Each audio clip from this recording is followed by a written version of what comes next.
in the substitute hiring process, that when we get those criminal history back, if I would get any criminal history that had a offense, and I did explain this, a Title V type offense, which involves crimes with minor children, elderly, assault in that situation, and even if it was just an indictment and dismissed, I would still have concern enough in the initial process to not approve. And that's what I did in this case. I didn't approve it. We had an informal conference, went through the process there, and that's where we are here through that process. But if I would get any with those offenses, and even some of lesser offenses that are Class A, B, C misdemeanors, I have a matrix that I work through on that. You know, I would not approve initially on that concern. Do we know everything about those individuals? No.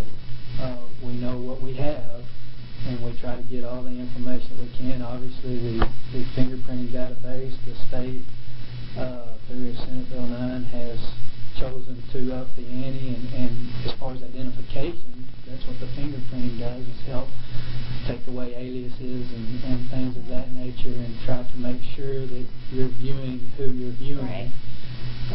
And I think that's a good thing. It also adds the national database as opposed to just a state DPS database. So the information the state has pushed forward, I think it's a good thing, obviously a good thing. It gives more data, but that is the data that we have to look at. Right.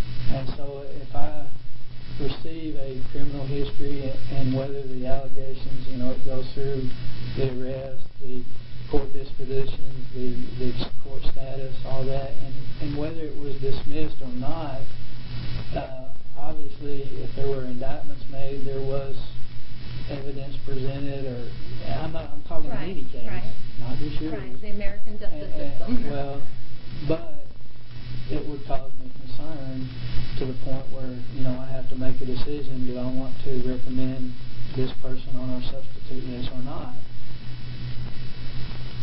Their risk may not be more, I mean, I would say that their risk is identified as possibly being more than someone who does not have a criminal history. Just because an allegation was made.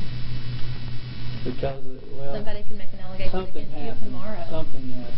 Somebody could make an allegation against you tomorrow, and that's the reason that our system is innocent until proven guilty, and we have the system that we do, and that it's not supposed to be held against you. That's a side note.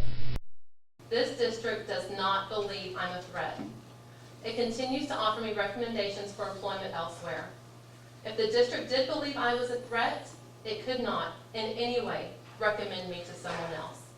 Clearly then, it's just pure retaliation. If anyone in this district truly believes I'm guilty of the allegations their actions say I'm guilty of, if anyone truly believes, and I quote, something happened, I would like to know specifically which allegations, which something that every other entity has looked at and discounted, does the district claim I committed? I have not been able to get a response. I believe it is only fair that the district is going to discount every finding or conclusion concerning the allegations. It should at least tell me which allegations those are.